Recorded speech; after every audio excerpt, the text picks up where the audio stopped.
How is it going out there, everybody? This is Jordan Jones. We, the Republic of Jordan, already finished my playthrough of Super Mario Galaxy.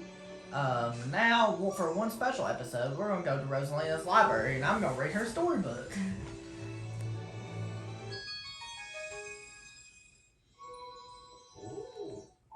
So if you guys give me a favor and drop a like on this video, I'd really appreciate that. If you're new to my channel, don't forget to click that subscribe button and click on the bell right beside it to be notified every time my new videos come out. If you want to request your favorite star or favorite galaxy in the game, you sure can do that in the comments below. Let me know down in the comments below for a question of the video. What is your favorite storybook and why? I would love to know. And here we go.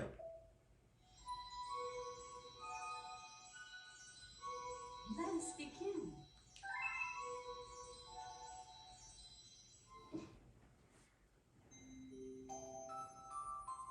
Chapter 1, The Celestial Duo. Our story begins a very long time ago with a young girl. One day, this girl spotted a rusted spaceship holding a small star child. "What's your name? Are you lost?" the girl asked the star child. "I'm Luma, and I'm waiting for Mama. She's coming for me on a comet," said the star child, who had been waiting day and night. "Don't worry, I'll wait with you," the little girl promised Luma. At nightfall, the little girl borrowed her father's telescope and peered into the sky. She looked and looked, but she saw nothing.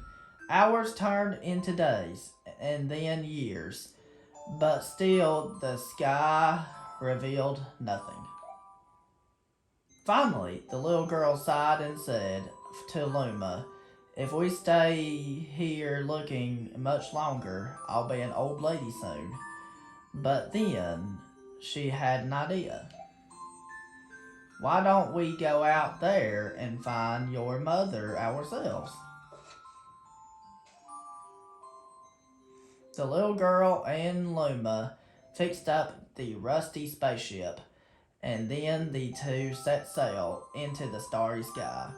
And this is how the search for the celestial mother began. Chapter 2, Starbits. Days passed with no sight of the comet or even a single planet. Instead, asteroids extended for as far as the eye could see. If I had known it was going to take this long, I would have packed more jam," said the little girl, above the rumble of her belly. Excuse me. Before they left, she had packed all the essentials: telescope, butterfly net, stuffed bunny, bread, milk, jam, and apricot flavored tea. But I forgot to bring water. At this, Luma burst into gales of laughter, and the girl began to pout. "As long as I have starbits, I'll be fine," said Luma. "Want some?" The little girl couldn't stay mad after hearing this. Luma continued to laugh, and the girl couldn't help but join in. "All right, maybe just a nibble."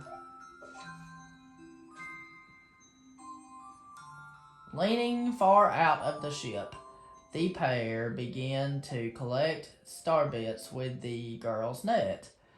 They almost fell out a few times, but they kept on collecting. The star bits tasted like honey. Chapter 3. The Comet. A beam of light pierced through the ship's window, thinking it was the morning sun. The girl peered through the window, only to find a turquoise blue comet shimmering at her. The little girl shook and the sleeping Luma awake and shouted excitedly, "We have to get to that comet." The pair descended on the comet and found that it was made of ice.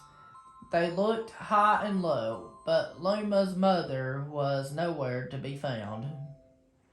Exhausted, the little girl sat down with a flop, utterly unable to take another step. Looked, peered down at the icy ground where Luma was pointing. The girl suddenly noticed clusters of star bits and encased on the ice. Pretty good, huh? Finding star bits is my specialty, said Luma, beaming. There's ice here. But it's warm. But it's so warm. I'll bet there's water here too. The two decided to stay on the comet for a while. Riding the turquoise comet, the pair continued their search for Luma's mother. Chapter 4. The Dream. One night, the little girl dreamed about her own mother. "Where are you going?" she asked her mother's retreating back. Without turning, her mother replied, "Don't fret, dear rest. I'm not going anywhere. I'm always watching over you, like the sun in the day and the moon in the night." A wave of sadness washed over the girl. What about when it rains and I can't see the sun or the moon?" Her mother thought for a moment before responding. "I will turn into a star in the clouds and wait for your tears to dry." When she awoke, the girl's face was damp with tears. "You have starbits in your eyes?" said Luma to the girl. Wiping her face, the girl replied, "These are tears, not starbits. I'm crying because I'll never see my mother ever again." At this, Luma began to cry too. "Mama, oh mama, why?" The pair traveled through the starry skies, and though they encountered many other comets, not one of them held Luma's mother.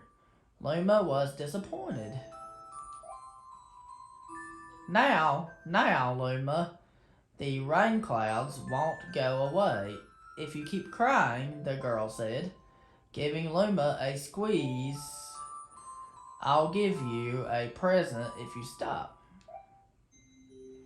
The girl closed her eyes and she gently and said gently, "I'll take care of you." With these words, she felt a small spark in her heart. Chapter 5. Home. The kitchen will go here, and the library will go over there, the girl said busily to herself. "We'll put the gate here." Ever since the girl took Luma under her care, she'd been bustling about at a feverish pace. It's a lot like it's a lot of work, but it's worth it to make a happy home. It turned out that star bits weren't the only things buried in the ice. There were tools and furniture unlike any they had ever seen, and the girl used them to build a home. Looking at the completed house, Luma remarked, "Don't you think it's awfully big for just the two of us? With a library, bedroom, kitten, fountain, and gate, it was certainly space specialist. I don't know how you pronounce that word, specialist, but still, something seems to be missing. If only my father, brother, and mother were here," the girl said, wistfully. Indeed, the house was too large for its two small residents. That night, clutching her favorite stuffed bunny close to her heart, the girl fell asleep in the starship. Chapter 6, Friends. Then one day, while the girl sat sipping tea, a tiny apricot colored planet appeared on the horizon. From the planet, another Luma of the same color emerged. "Do you two know each other?" the girl asked the two Lumas gleefully. Despite the girl's excitement, they seemed uneasy. The two Lumas neither drew closer nor backed away from each other. Instead, they just started. Then one Luma broke the silence. "My mama." At once, the apricot Luma parroted back. My mama, my mama, my mama, my mama." The two Lumas began to dance around the girl frantically, and neither showed any sign of stopping. The girl was so charmed by this adorable scene that she couldn't help but laugh, and that's when something very strange happened. Suddenly, more Lumas began to pop out from the apricot planet. They were different colors, but they all shouted the same thing: "My mama! My mama!" The sight of all the shouting Lumas, only made for the girl laugh harder. "What am I going to do with all these children?" The Lumas just started blankly as she doubled her laughing. "I guess we'll have to name each and every one of you." Tomorrow, once she had finished naming them all, she would begin moving all the Lumas into the new house. Chapter 7, The Telescope. After seeing their 100th comet, a sudden thought popped into the girl's head. "I wonder if my home planet is still as blue as it was." Then that's when she remembered her father's telescope. Peeking into the telescope, a tiny blue dot floated into sight. It was smaller than a star bit. "How strange! It's so far away, but it feels so close." She twisted the knob of the telescope, and the blue dot grew until she could make out a grassy hill dotted with flowers. It seemed very familiar to her. Zooming even closer, a terrace on the hill came into view. I used to go stargazing there when I lived on my home planet. She remembered rubbing the sleep out of her eyes as she followed her father up that hill to look at the stars. She remembered how she and her brother would sled down that hill. She remembered having picnics with her mother on that hill on bright and windy days. And I want to go home. I want to go home right now. The little girl burst into tears, and the Lumas didn't know what to do. I want to go home. I want to go back to my house by the hill. I want to see my mother. The girl was shouting now, her face wet with tears. But I now, she's got there. But I knew all along that she wasn't out there in the sky because she's sleeping under the tree on the hill. The girls the girl's cries echoed through the stars, and a hush fell over the area. Chapter 8: The Wish. Though usually quite cheery, one day the girl became sad again. Luma drew close and tried to comfort her. Mama, you still have me. And don't be sad about your mama because she's a part of you. That means she's always close by. It's like me. I love star bits because they remind me of my mama. No, no, the girl said, unable to stop the tears. A lonely look flickered across Luma's face, but it was soon replaced by a wide grin. I have an idea. I will transform into a comet, a soaring comet that can carry you all on this journey. With that, Luma, trailing bands of white, soared high into the sky and just as quickly started to plummet back down. Kaboom! Kaboom! The ground shook, and a bright light poured out of the crater that the Luma had created. Excuse me. The bands of light twisted together to form a comet tail. And then Luma emerged, reborn as a comet. The girl could scarcely believe her eyes.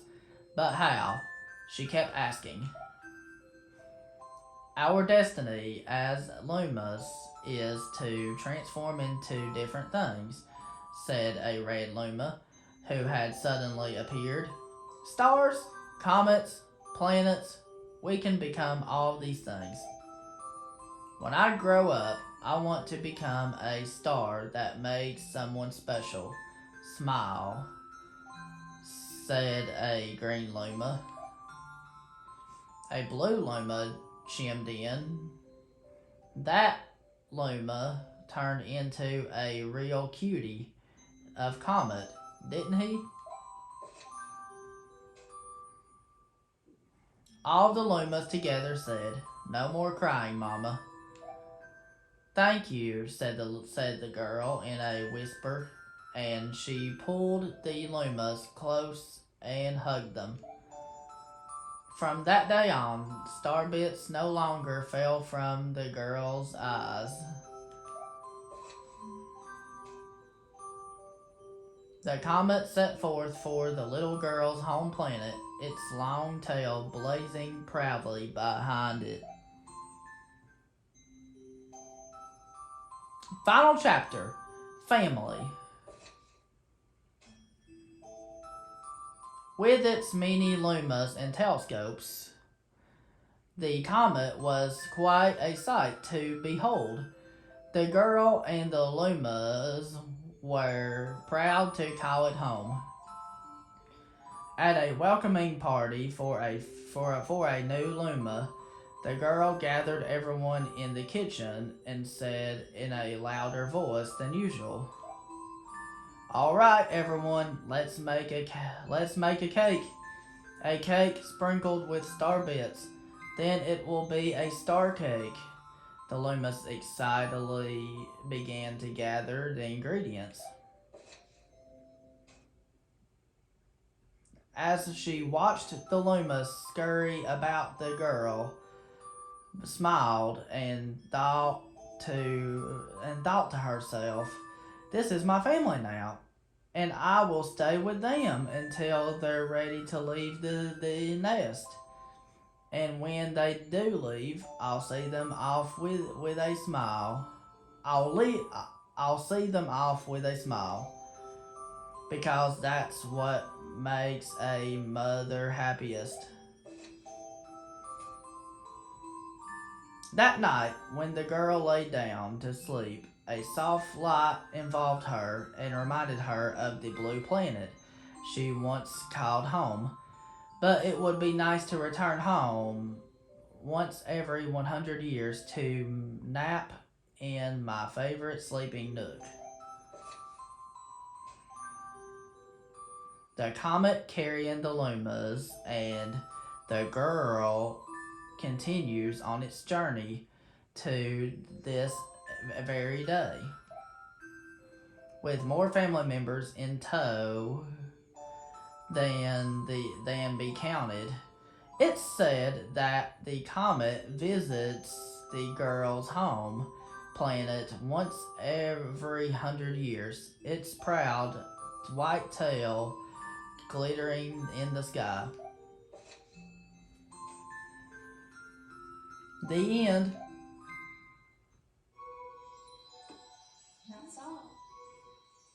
That's all. My story is finished. What an amazing story. I really enjoyed that story. That was a sweet story. I really enjoyed that story. That was a really sweet story. That was one of the best stories ever. Alright guys, that was it. Thank you very much for watching, guys. If you enjoyed this video, don't forget to drop a like. And if you're new to my channel, don't forget to click that subscribe button and click on the bell to be notified every time I make new videos. And have a wonderful day. Peace, Republic of Jordan. And I'll see you guys in New Super Mario Bros. Wii tomorrow.